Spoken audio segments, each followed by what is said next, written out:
Thank you so much for being here. We usually save the drinking games at Zócalo for the reception, which follows the gathering, but I see a few people with notes, so I'm going to ask for a volunteer in the audience. This is a broad discussion about diversity and democracy, and these are three very big thinkers who come to us from far and distant lands of Washington, D.C., and New York, and furthest of all, Irvine, in rush hour traffic. But in each of their works, I've been struck as going over them, they seem to find their way to write about President Obama in very different ways. So if anyone's out there, make a little mark every time we mention Obama, or someone brings the conversation in, and we'll count up at the end.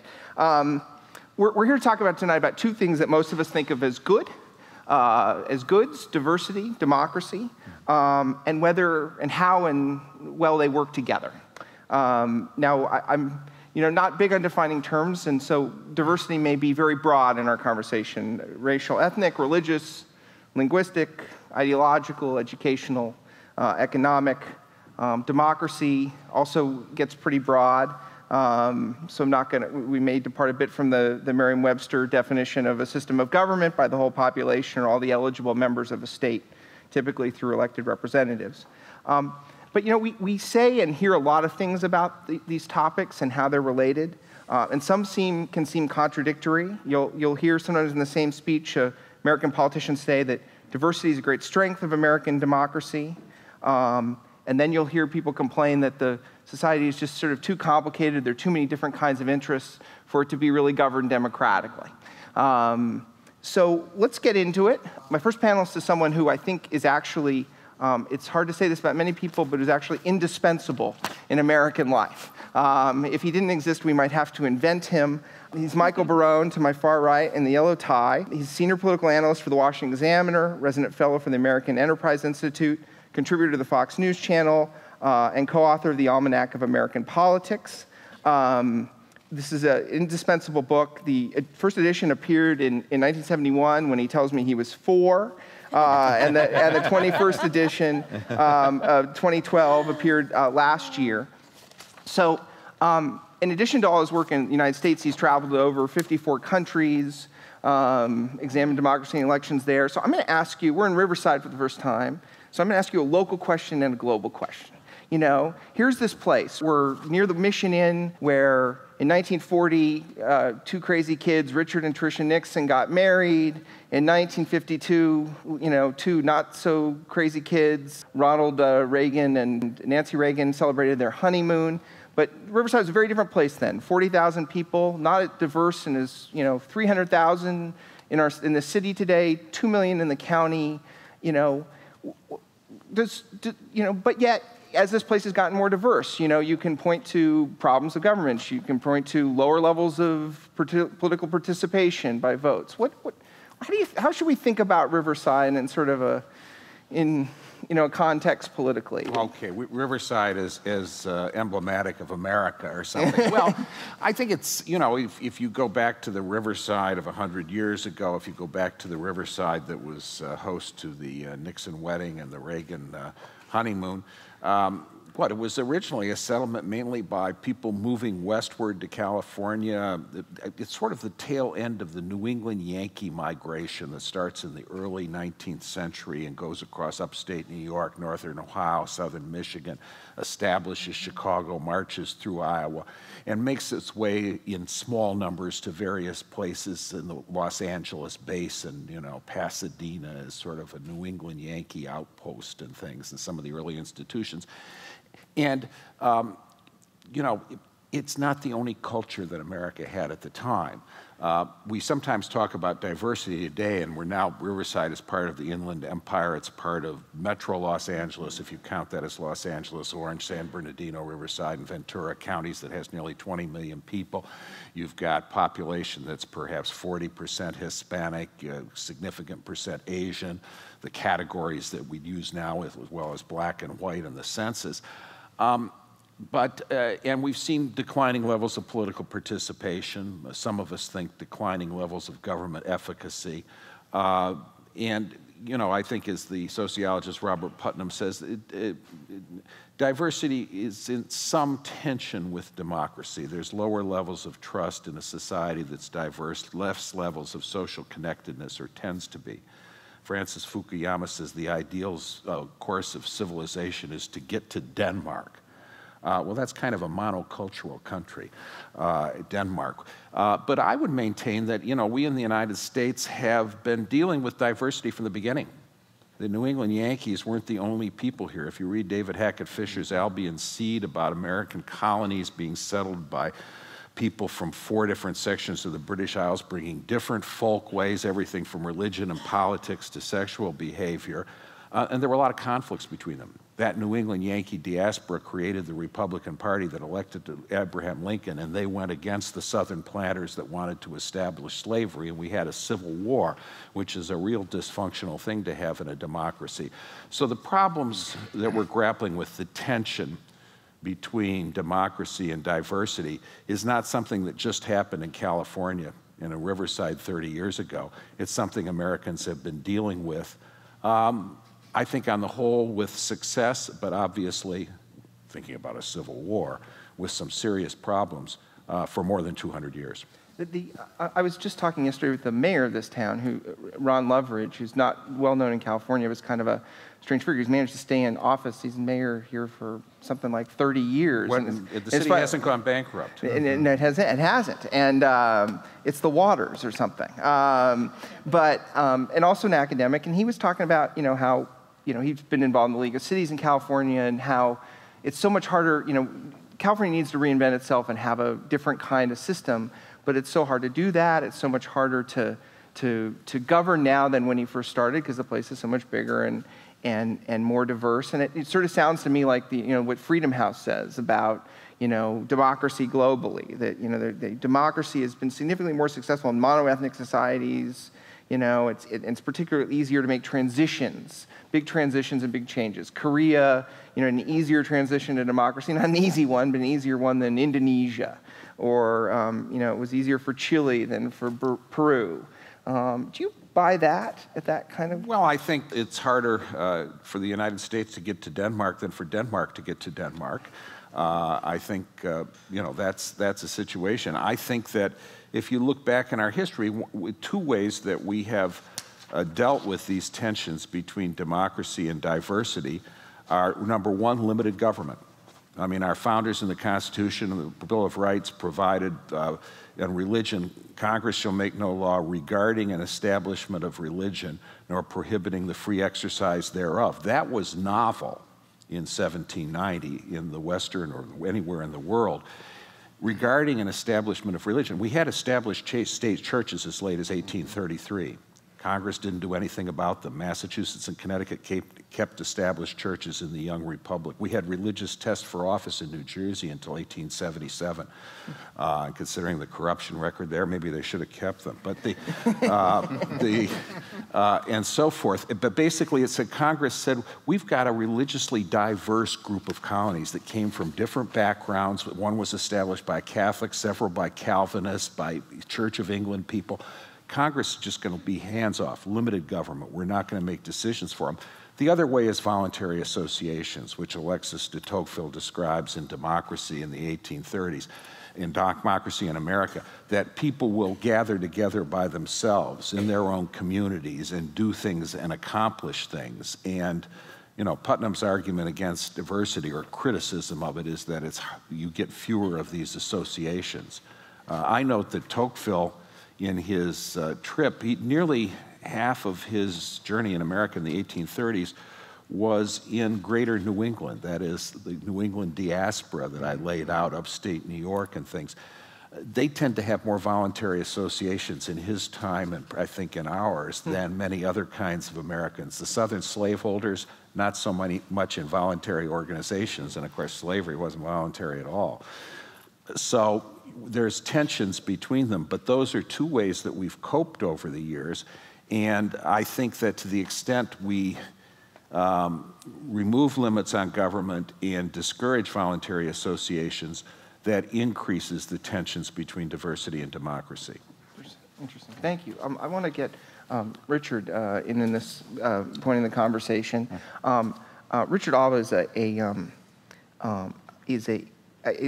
looking at his work, it's intimidating. He's gutsy, really gutsy. Goes into really difficult and hard questions with a great command and also and writes with a great precision about them.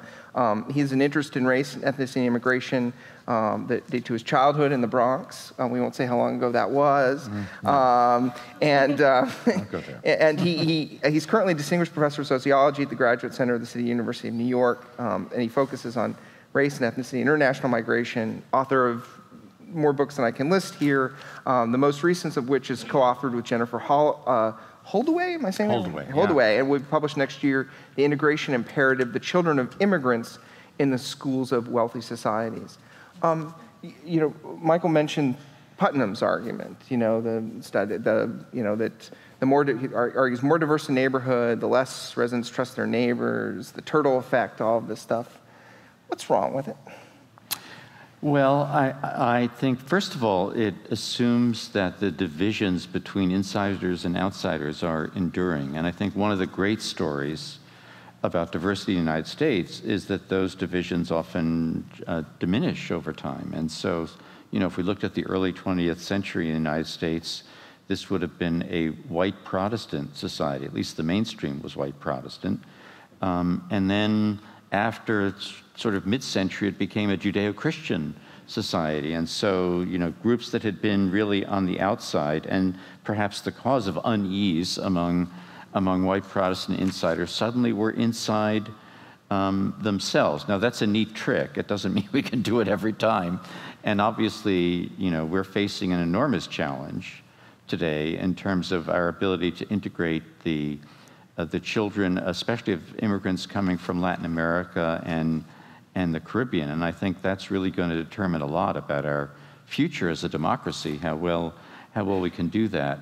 If Putnam were right, by the way, we would be in huge trouble because one of the most striking trends in American society has been the integration of whites with others in their neighborhoods. So if you look at this is from the 2010 census. If you look at the census tract of the average white, now a quarter of the residents are non-white or Hispanic. That's really a dramatic figure, and it's a big change from the recent past. So in fact, there are very few all-white neighborhoods left, and most whites live in fairly diverse neighborhoods where they're encountering neighbors who look different from themselves. And so, I guess we would have become a very untrusting society if Putnam were correct.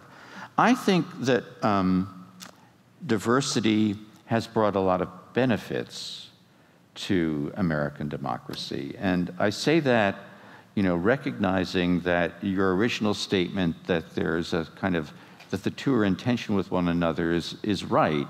But, I think about the cultural leadership that we have in the world. American cultural products are things that people throughout the world want. And I don't think that would be true if it were not for our ability to have incorporated many new groups and to create a kind of culture that reflects many different influences. The American cinema was built by Jews and by other ethnics, for example, or the musical where Jews were so important. All of those kind of brought in new cultural influences into what had been a kind of not a truly homogeneous society, as Michael's pointed out.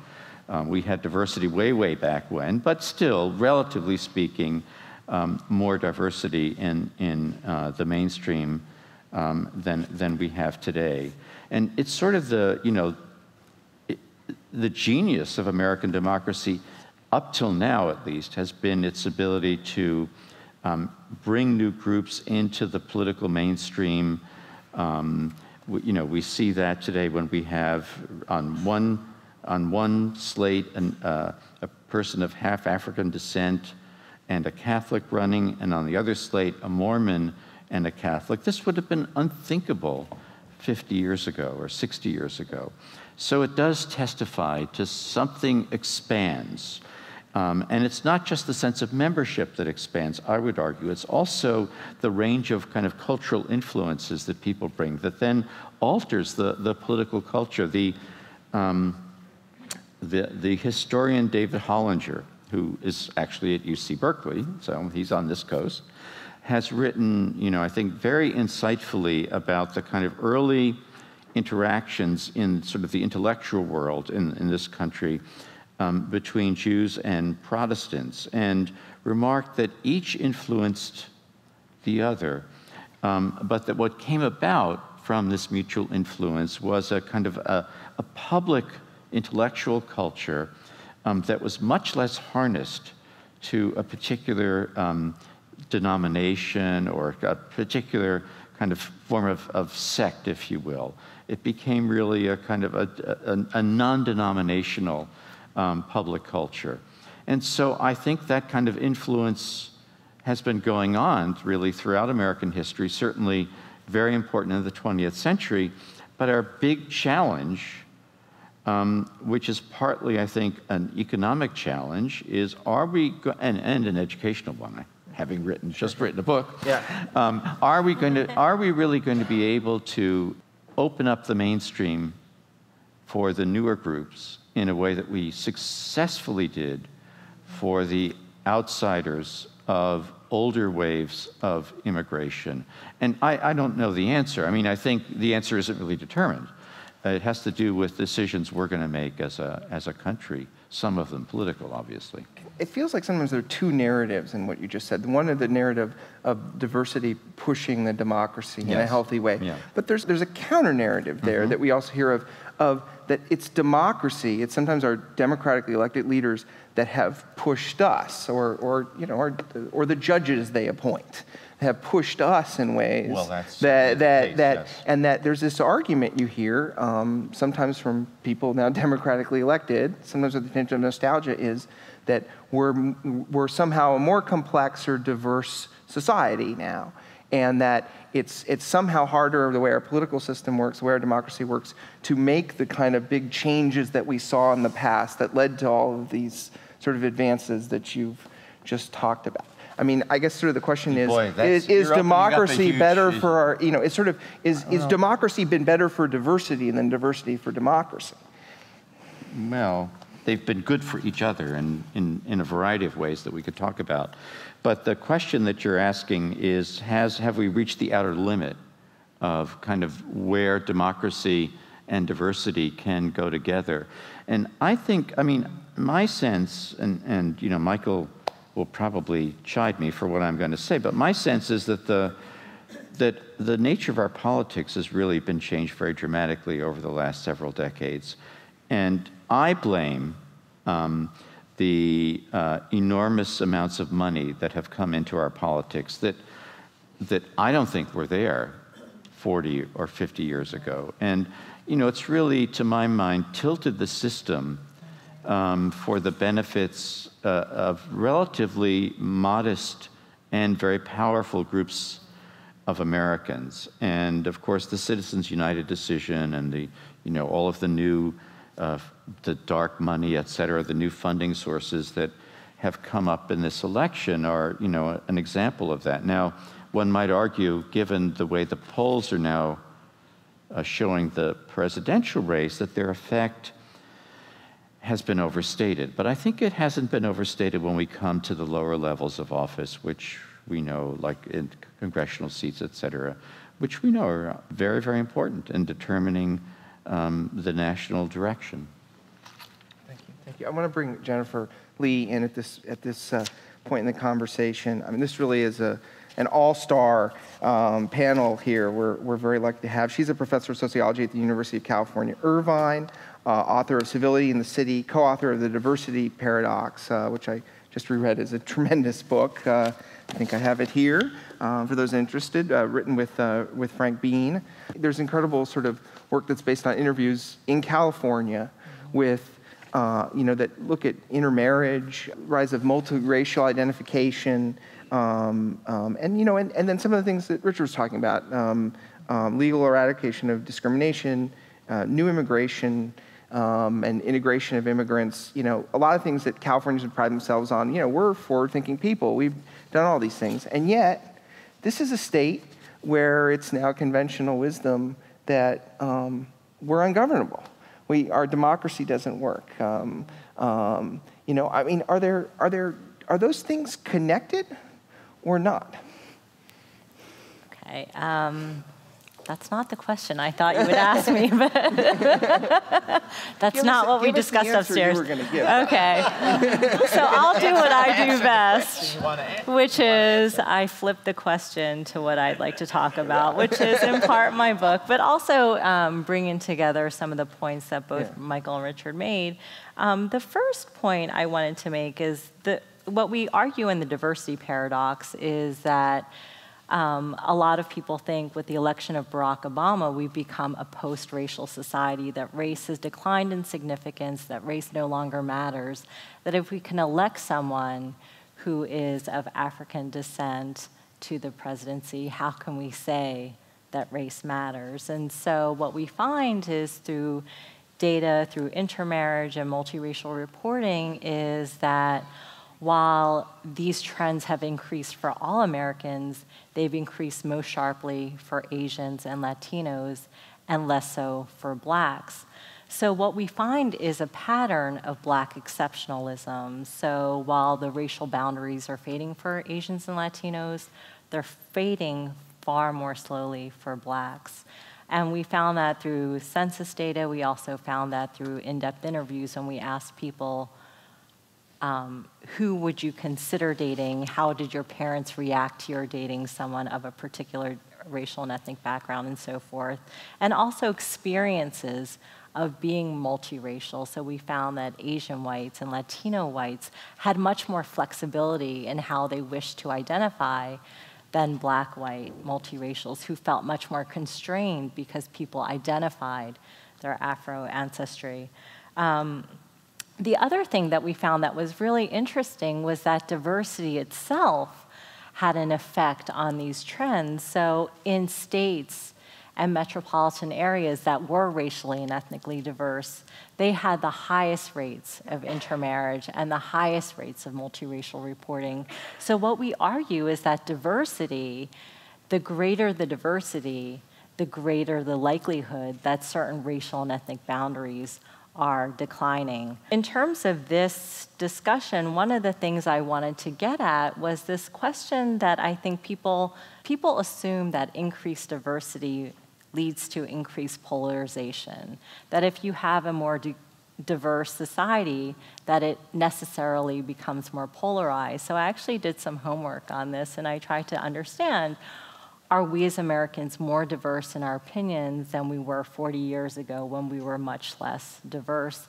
And what I found is that we as Americans are more diverse on certain hot button issues like gay rights or abortion, but for the most part, we have not become more polarized. We have become more polarized on those issues. It seems like we've become more polarized because the group for whom there's increased polarization are political partisans who happen to be the most vocal, who happen to be the people that the media focuses on. And so because they actually have become more polarized on these issues, and these are the issues that often are the focal points of debates, it seems that we are more polarized. But in general, when you look at opinion data, actually we're not more polarized than we were 40 years ago when we were a much less diverse society. Interesting. We got our first Obama mention there. And I wanted to ask something about something in your book, that's my opening, that, you talk about Black exceptionalism and that boundary blurring less quickly. Is Obama bad for African Americans? I mean, in that sense, and for the, is it the example of, hey, you can rise to the highest office in the land, undermine sort of arguments for dealing with that Black exceptionalism? Sure. I think that I think people were very careful about how they were seeing his election to president. And I think there was obviously enormous joy because he wouldn't have been elected 40 years ago, 50 years ago. So that says something about the United States. Have we become this post-racial society where race no longer matters, that race no longer interferes with your opportunity structure? No. One of the things we argue very vehemently in the book is that Obama is the exception, and to base the rule based on the exception is a mistake, that race continues to matter in a number of ways, and most profoundly for African Americans in our society. This is a question for all of you, and feel free to have at it and have at what each other said. But there's this book that's gotten a lot of attention in recent years, The Big Sort. We had one of the co-authors, Bill Bishop, write recently for Zócalo, and he talked about, two different things going on. That neighborhoods are more diverse, as you talked about. We're living in something approaching harmony with different kinds of people than before. But at the same time, that particular places that, within the places, and we're differing as a country in how we act, think, and vote. There's a lot of more variety, but within the places where we live, there's this increasing conformity in how we act, think, and vote. We've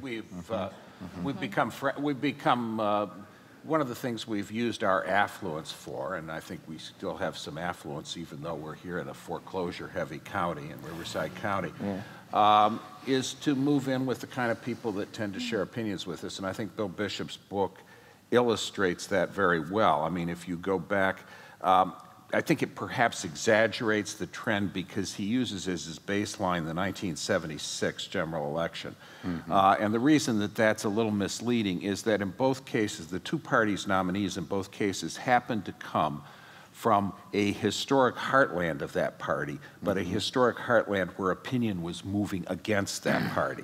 Jimmy Carter from the Deep South, Gerald Ford from the New England settled upper Midwest, which was moving towards a more liberal stand on cultural issues, which in turn were becoming increasingly more important.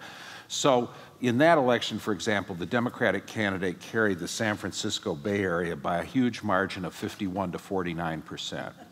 The San Francisco Bay Area in the last election was, 69 to 29.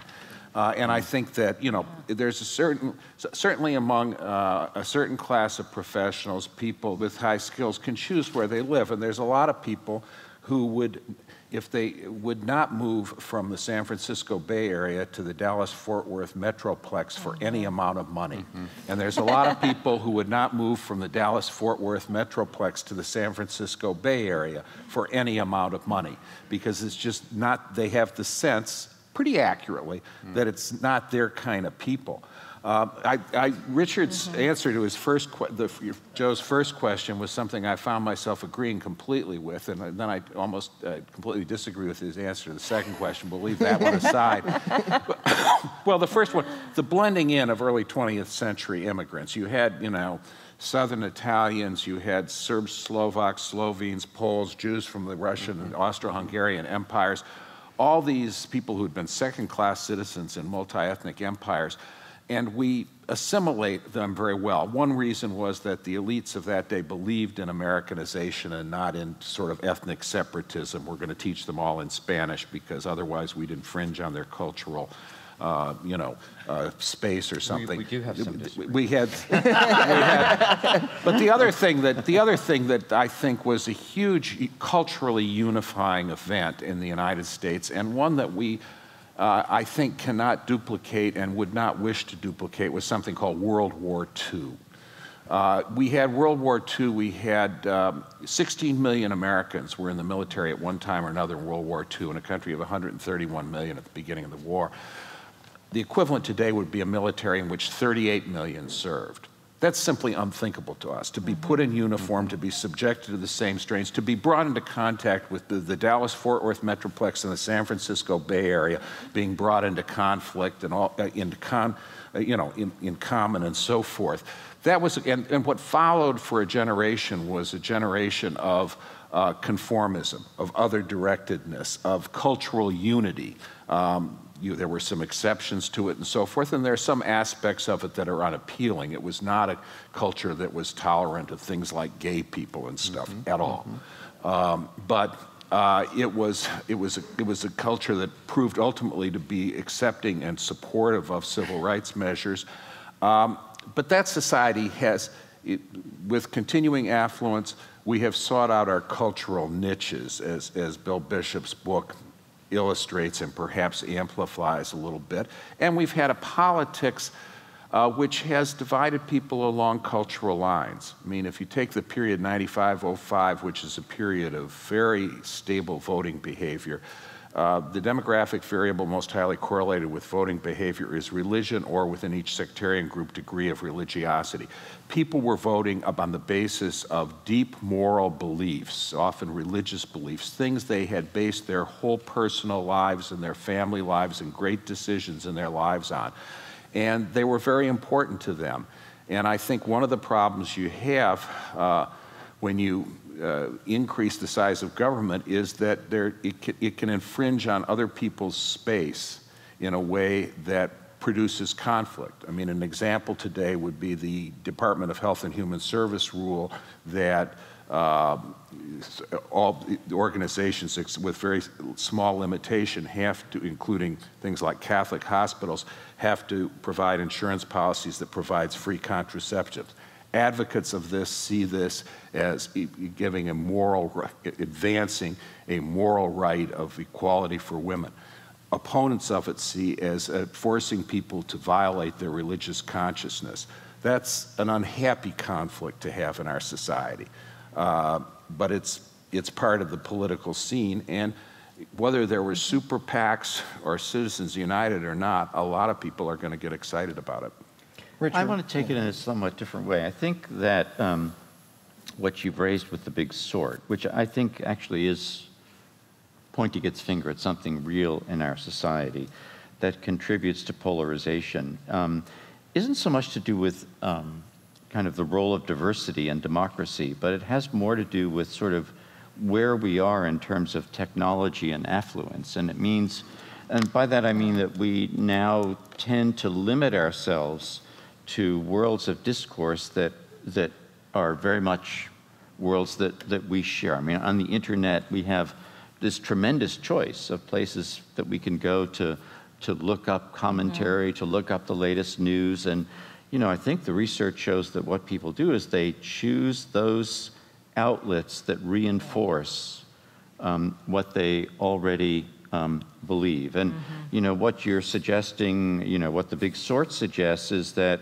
in residential terms, we're also tending to live in communities where people are going to be like us in terms of their kind of general political outlook. That doesn't mean they agree with us on every issue, obviously, but that we share a lot of premises with those who are our neighbors, those who sometimes are in our professional worlds. So there's less rubbing against one another when people have different views, and there's less chance then for each to appreciate kind of the standpoint of the other. And, you know, I mean, this is a terribly polarized time compared to, let's say, the 1950s. And, you know, I think in this respect, you might say it's not so much diversity, it's our affluence and our technological possibilities that enable us to channel ourselves. But is that a threat to democracy? I mean, I remember... Well, it makes it harder to agree. But there's such a hubbub about, you know, I thought affluence was supposed to be a guarantee of democracy. That famous paper by those two academics whose names I cannot begin to pronounce from the 90s is still quoted all the time, that no major country with an income above $6,000 per capita has become a democracy and has then ever reverted to authoritarianism. China's going to test that. Well, we're not, I don't think we're going to revert to authoritarianism, but we certainly are experiencing difficulties in our ability to effectively make important political decisions. And I mean, you know, the controversies over the national debt, over the tax system are examples of that. And I mean, this does come home to diversity, because as a country, and we're not alone in this respect, all the Europeans are in the same boat, we face a tremendous challenge that's going to take place during the next 25 years.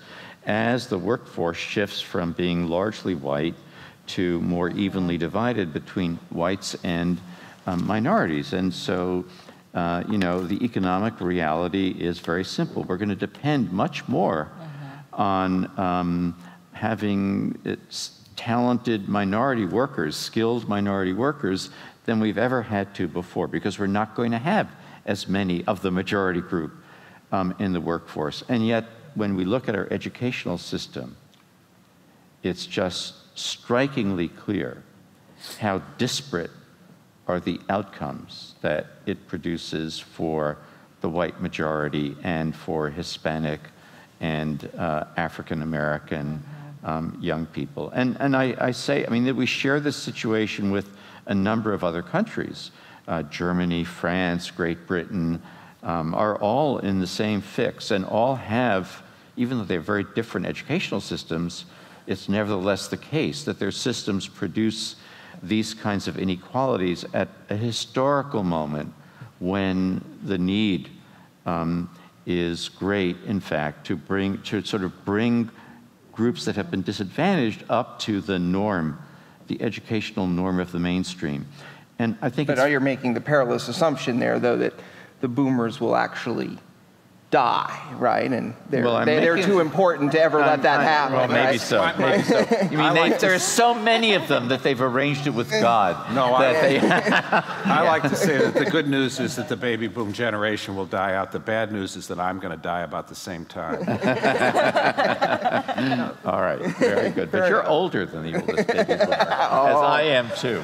Well, I checked. I think they're unrepresented on this stage, in fact, but not in our audience. So, Jennifer, let me get you in on that, because he said some things there about polarization, saying we're in this very polarized time, very different than what you were saying about this. And I mean, there's this difference between the polarization of the population and the polarization of the voting population. Is that what you're getting at? Or? Yeah, well, there are a couple of things that he said, and also Michael said, that actually reminded me of a story that a friend of mine, a colleague, I was at the Russell Sage Foundation last year, and it brings together this interdisciplinary group of scholars from across the country, and one of the scholars was this woman, Delia Baldassari, who's an Italian woman, and she said she's studying political participation, polarization, and one of the things she said that really struck me was that in all of her time in the United States, she's only met 3 Republicans.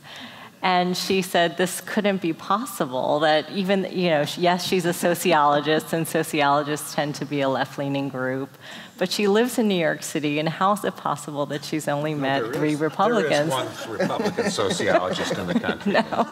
Somewhere. Will you name him or her? You have to out him. Will I out them? Yeah, will you out him? That was my point, So anyway, one of the things she argues is that most Americans will be free to talk to a stranger about the most mundane things like weather or what you had for dinner or your favorite restaurant, but people are only likely to reveal things, important issues like political preferences, to people who they think are like them. And so there's this sense when you're talking to someone, you're only likely to get views or willing to share views with people who you feel like conform with your views. So there's this homophily operating. And so even with Bill Bishop's book, I mean, one of the things I would argue is that people think that everyone is like them, but are they really? And are they really holding back on certain views and not willing to really share them? And this idea, what Richard said about how we selectively get our news. I mean, there are my friends who read the Wall Street Journal, there are my friends who read the New York Times and the Huffington Post, and their views are quite different. And if you think about something like social media, like Facebook, I have friends, we post political arguments on Facebook, but when I thought about that, most of my friends think like me anyway. So we're talking to people like ourselves. We'll get Michael in on this. Well, you have, in a way, we're going back to historic mode.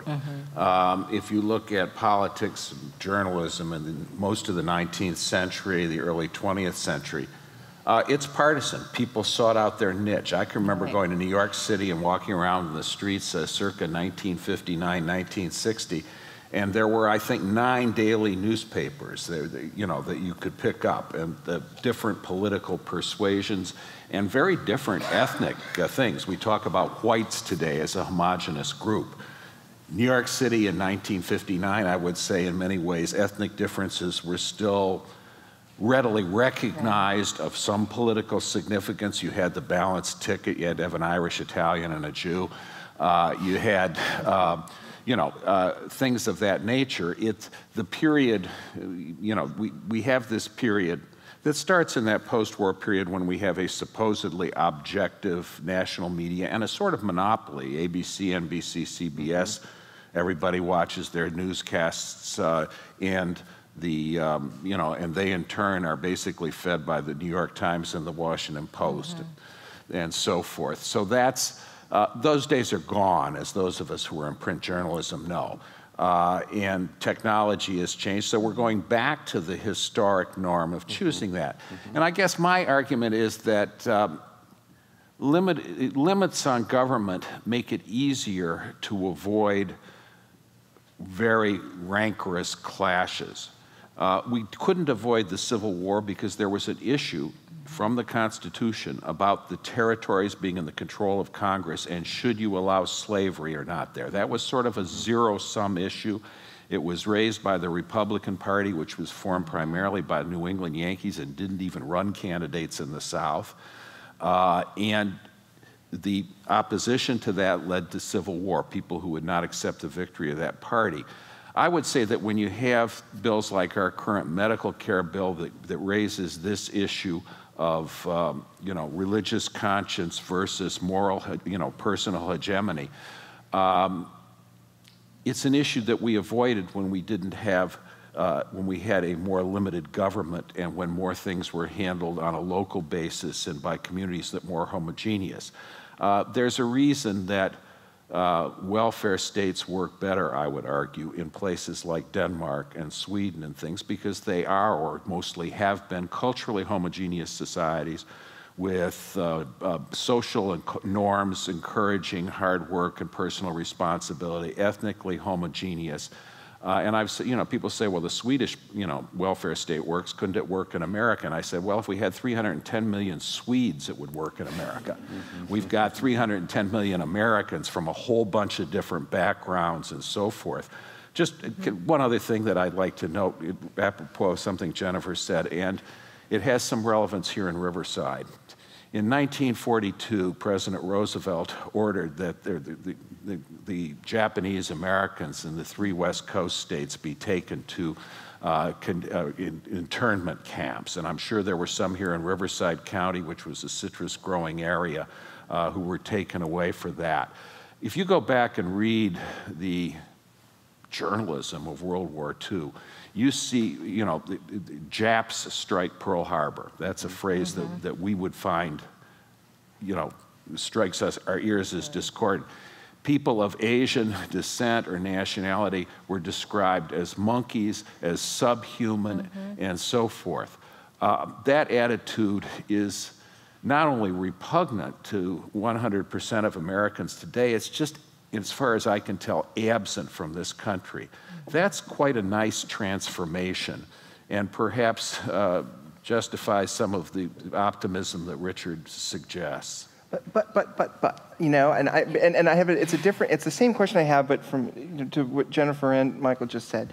But if you're a political party or political consultant or political candidate in this incredibly diverse sea of America, you're trying to win elections. You're trying to build blocks of voters. I mean, is there a sense that our democracy, such as it exists now, polarized to whatever degree, is a threat? Could be a threat to that diversity because it's, certain, ethnic or racial or religious divisions. Maybe they're not strong; those boundaries are weaker. But they're one of the few things they're sort of still easier to pick at when you're trying to sort of appeal to people and put together a. And to win an election. I don't think hostility to any defined group is a vote winner these days.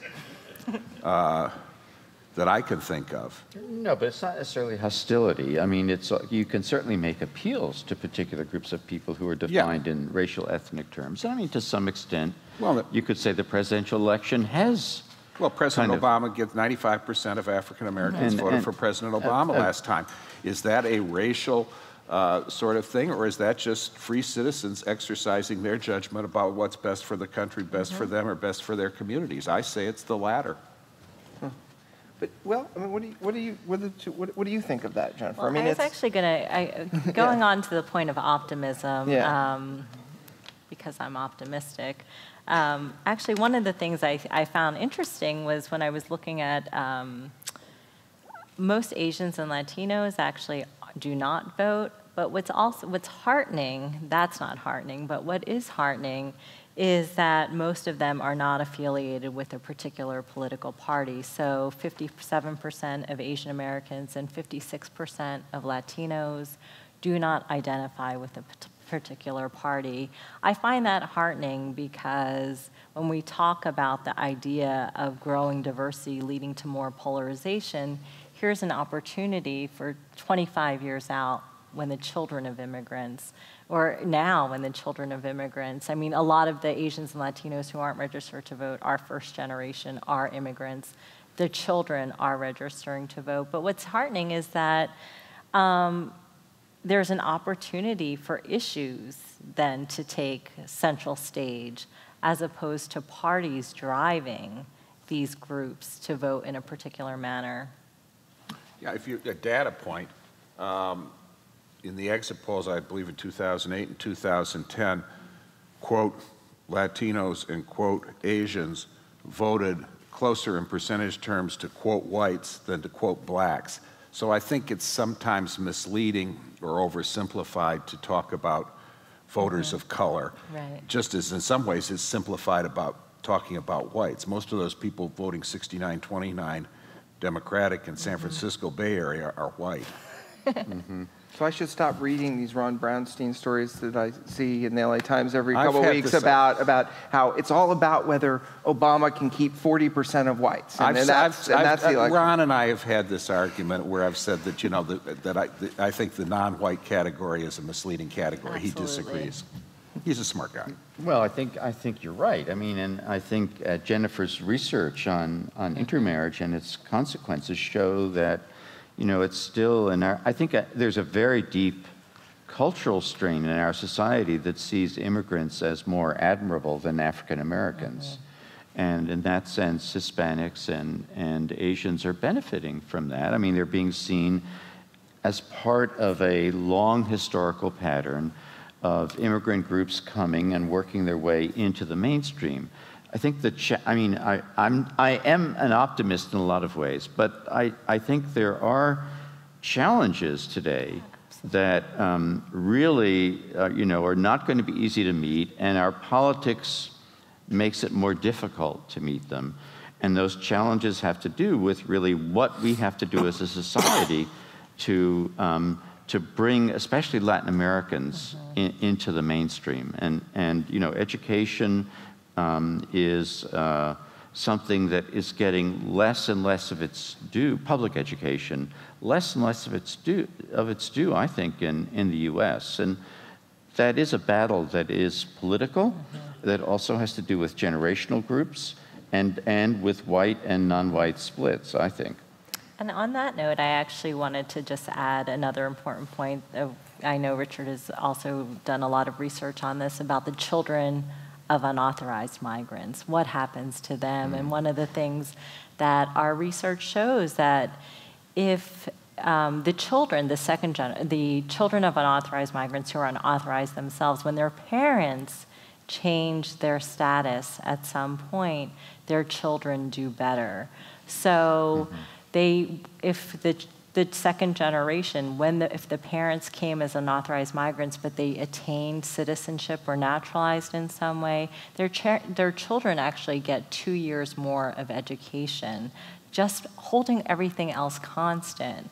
And so I think one of the simple solutions about trying to integrate more Latinos through education is making it easier for the children themselves to continue with education. But what is the connection? What's the nature of the connection between intermarriage and integration and democracy? My father's going to kill me for this. He's in the audience. But when we were growing up, he's a distinguished journalist, but certainly no scholar of sociology or race. Yeah. And he used to say that this racism would go away after a few generations. When we intermarried and we were all a different shade of brown, and so we wouldn't have a problem. This doesn't.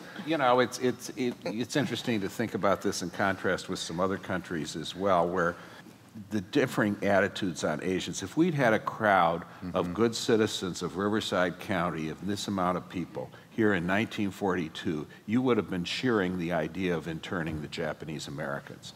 Most of you would have been. That's a change. It's not something that, President Reagan signed an apology bill for Congress and reparations for that in the 1980s. Our attitudes have changed. We always have some particularities, I think, and they don't disappear entirely.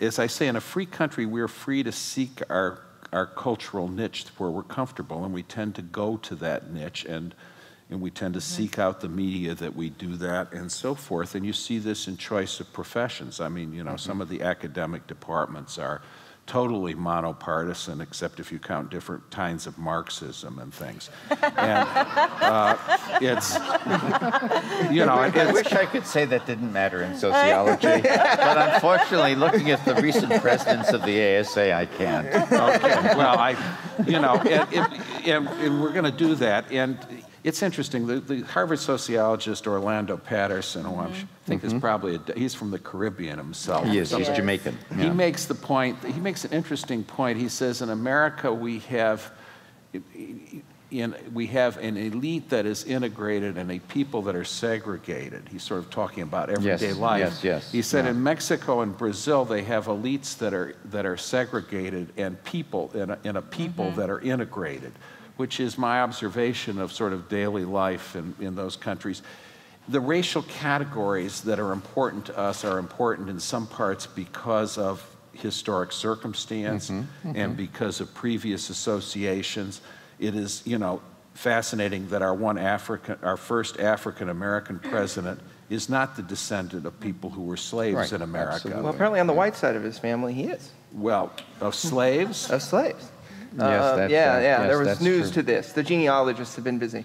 But it's not the typical thing. But of course, our first Catholic president had a personal demeanor of an English aristocrat. I want to get Richard back into some of this conversation because first I want to answer to my question is intermarriage and integration of democracy, and something he said about the differences in societies. One of the things that you write in this excellent book, Blurring the Color Line, you sort of speculate that we could move towards a Latin American model of race in the United States, away from sort of the hard black divide, white divide. We've thought about race in a binary way, as Micah was suggesting, as you were white or you were not white. And I think we're going to absolutely see a more kind of differentiated concept of race with groups that are kind of positioned in the middle, in between the poles. And I think black is still, in our society, the group that's the most excluded from the mainstream, that experiences the greatest difficulty in sort of moving into it. But I don't think that's as true for Hispanics and Asians. But does it follow? If the more optimistic premises in your book, and you lay out a lot of different ways we could go, become true, we become this more integrated society. These social boundaries go, even the one around blacks, which is a particularly strong tenacious, boundary. Can we get more diverse? Does that actually mean we'll be more democratic, a more governable place? Well, whether it will be more democratic or not, I'm not sure. But it would mean that a lot more people would have more choices available to them, to take it back to choices, because they would not be as constrained by their point of origin. And I think that's an important value, one that we have held, historically, and that I certainly support. Okay. I think with that, I'm getting the signal for audience questions and bring this excellent audience into this discussion. Jennifer, I have a question for you. When you said something about, and make sure I heard it right, that it was heartening that they weren't registered to vote, they weren't voting, but it was going to be an issues question. I don't understand where you find that heartening, like how that's going to make a difference if they're not actually voting. Maybe I misspoke. Yeah. What I meant was it's disheartening that they are not registered. Most Asians and Latinos are not registered to vote. But I do think it's heartening that they haven't affiliated with a particular party yet. So when we think about whether diversity necessarily will lead to more polarization, what I meant is that oftentimes people think that more diversity means that, yes, absolutely more polarization. But if Asians, the bulk of Asians and Latinos are not affiliated with a particular party yet and they're non-identifiers, then I think the issues will be the points at which people will decide, will they decide to vote Democrat? Will they decide to vote Republican? So it will be more issues driven than party driven. You know, when you said that, I sort of had meant to say something, though I was slow to formulate it in my mind. But I think there's a moment that is coming up very quickly in some places, like take Arizona as a case in point, where the voting population is suddenly going to have many, many more Hispanics than it does today. And I think what is the question that I don't have an answer formulated to is, what are going to be the issues for them? I mean, here there's a state which is taking actions that, I think one could say are discriminatory, really, toward its Hispanic population. And it could be seen as a kind of, a last bastion defensive action on the part of white Arizonans. And so how is the political dynamic going to change as these waves of US-born Hispanics come of age to vote and enter into the voting populace of Arizona? I don't know what you think. I've written a book on American migrations, internal and immigrant, and one of the things, which is be published next year, but one of the things that I found is that the country was peopled in many ways by surges of immigration lasting, or internal or immigrant, lasting just 1 or 2 generations. Nobody predicts when they're going to start. Nobody predicts when they're going to stop. I think the great surge of Mexican migration that began really in the early 80s, you can date it, has stopped. The Pew Research Center, using U.S. and Mexican statistics and its own good research, says that we've had net migration to Mexico from the United States since 2007. And I think, Mexico is growing. It is now a majority middle-class nation, as Jorge Castaneda writes in his book, Mañana Forever, ? It's a nation where people shop at Walmart and drive SUVs that are air-conditioned. And it's, so I think the, quote, Latino percentage of the electorate will go up from the current 7 to 8%, where it's been about stuck for the last decade. I don't think it's going to go up past, and probably not up to, the percentage of under 18 population, which was Latino, which is about 17% in the 2010 census. I think, and I think the other thing that's going to happen over time is that groups that seem monolithic are concentrated on one election, and I think Jennifer was speaking to this, as other issues come by, as parties compete for, and candidates compete for their votes, we see changes over time, and I think that's the rule in American politics. The exception is the unusual monolithic voting behavior that comes from our experience of slavery and Civil War, of white Southerners voting 80 to 90% Democratic for 80 or so years after the Civil War, of black Americans voting circa 90% Democratic for almost 50 years now. Those are the exceptions rather than the rule, and they perhaps reflect the fact that slavery and other racial issues have been more searing issues to Americans than anything else that we've faced. Well, okay, I'm going to. Oh, Okay, you want me to start? quickly. I just want to get to another question. I mean, quickly. I think the surge in Hispanic voting is going to be very much a kind of a regional one. I'm not really speaking about. I mean, so we talk about Arizona. We're talking about a place where there are a lot of young Hispanics. And they're going to come of age regardless of whether we have more immigrants from Mexico or not. I mean, I agree that the immigration from Mexico may be coming to an end, but the demography has programmed that we're going to have a much larger Hispanic population regardless. Hi, my name is Tyler Stallings. In a lot of your discussion, each one of you talked about sort of the categories as being a limitation, ranging from how the media might use it to using quotes all the time. I was wondering what your opinion is on the Census Bureau, because it seems that that's a driving force, the categories that were used today.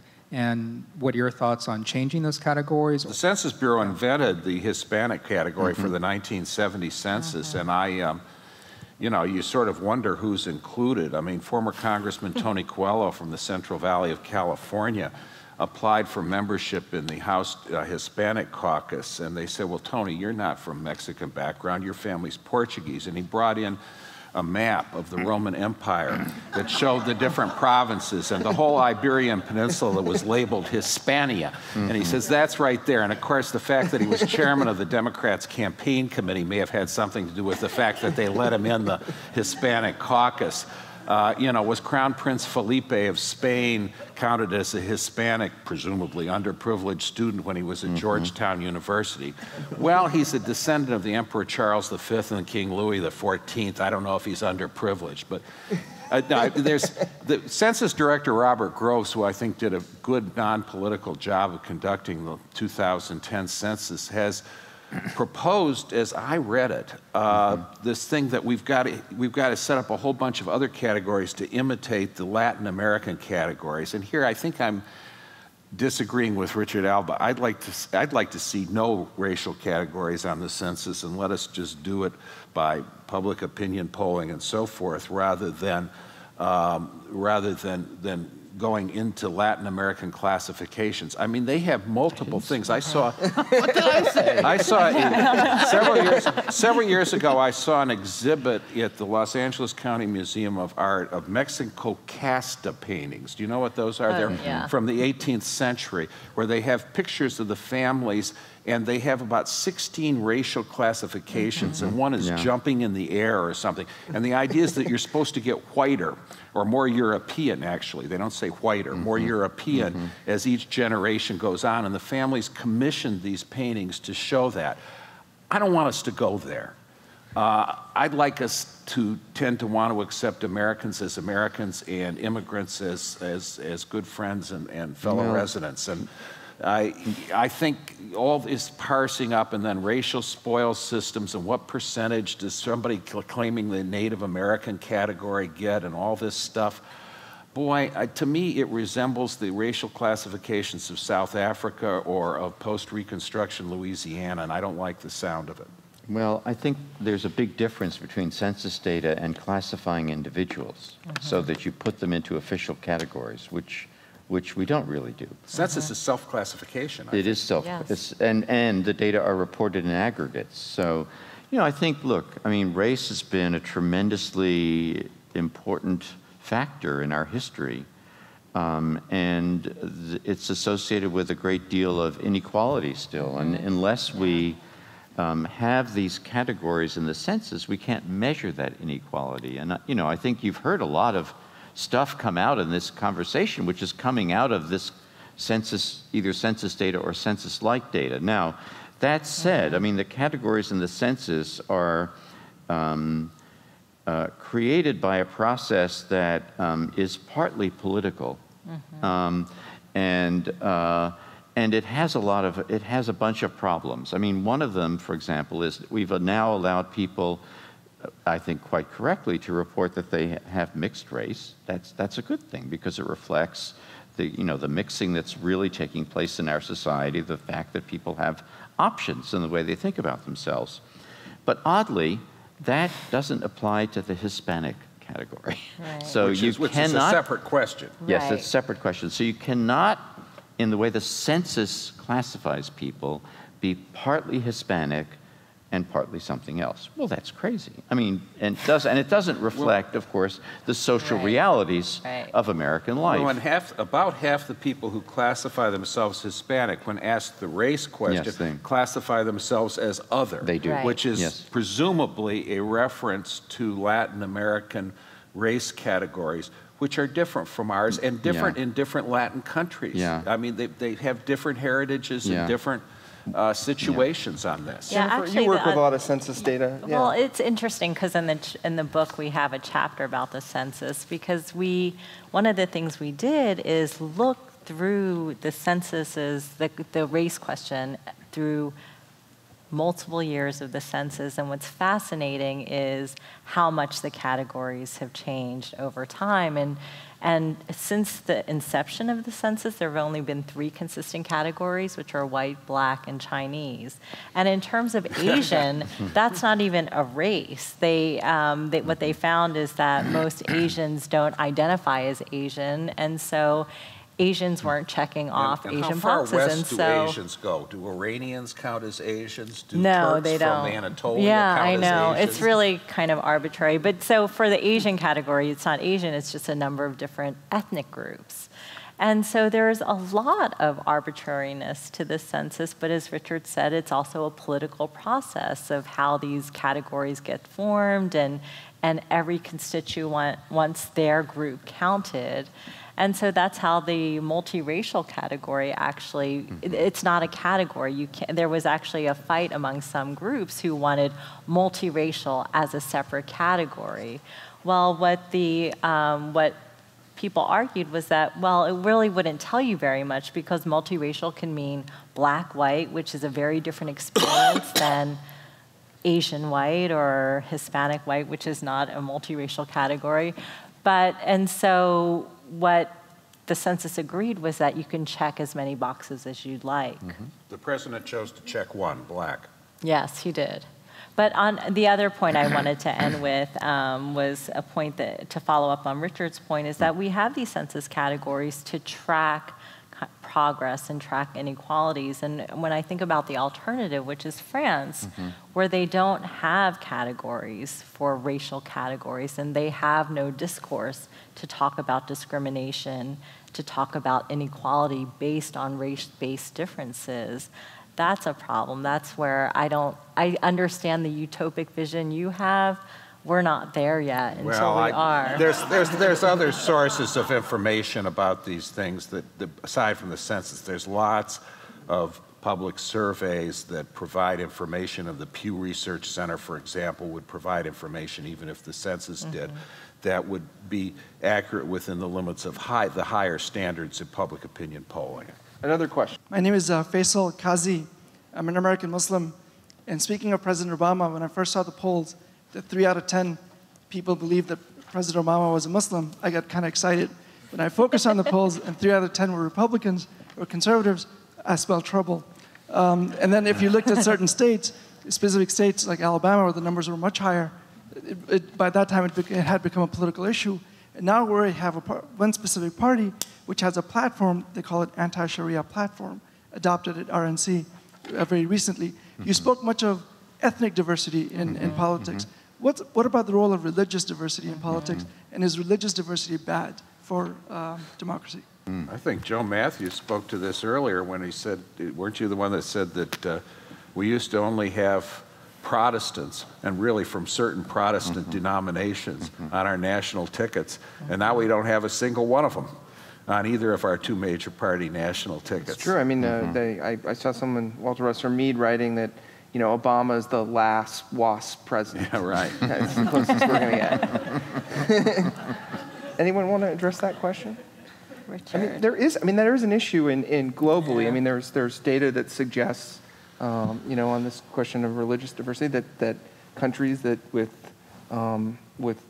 some religions, have a harder time getting to democracy. Well, I'd say go back to history, and we, the founders were familiar with this issue. within less than 100 years, there had been nearly a religious war in the British Isles, and really there was in Scotland and Ireland, and there had been in the 1640s. This was a history they knew. And they also knew that the different colonies had been founded by different religious sects, by Calvinists in New England, but the Anglicans in Virginia and the Carolinas, Catholics originally in Maryland, though the proprietors left the church, got their charter revoked, Quakers in Philadelphia. And they faced that issue, and they wrote something called the First Amendment. And they said, we have freedom of speech. We're not going to ban blasphemous speech, as many countries do. And we're not going to make any law regarding an establishment of religion. There will be no national religion. And states can do what they like on that. And they said, we're going to have free exercise of religion. You can do anything you want. That was real unusual. In the Constitution, they said there'll be no religious test for office. They were acting out of not just abstract principle, but experience that they had gained, if not personally, through their knowledge of history, and I think set us on the right path. And sometimes we have strayed from that path in different ways, but I think that that's the right way to go. Well, I think you would agree that our history shows that there's been a tremendous religious conflict, and certainly in the political sphere, even as into the 1960s, really, regarding Catholics, and we haven't had a Jewish president, and it certainly took a while for Jews to become. We had a Jewish vice president get a plurality of the popular vote. That's true. Some of us think he should have been the vice president, but we won't go there. But I think it's important to recognize that that religious conflict is real and not so distant in our history. When Al Smith ran for president in 1928, I mean, many Protestant ministers preached from the pulpit, vote against this Catholic, and he lost by a huge margin, 60 to 40%.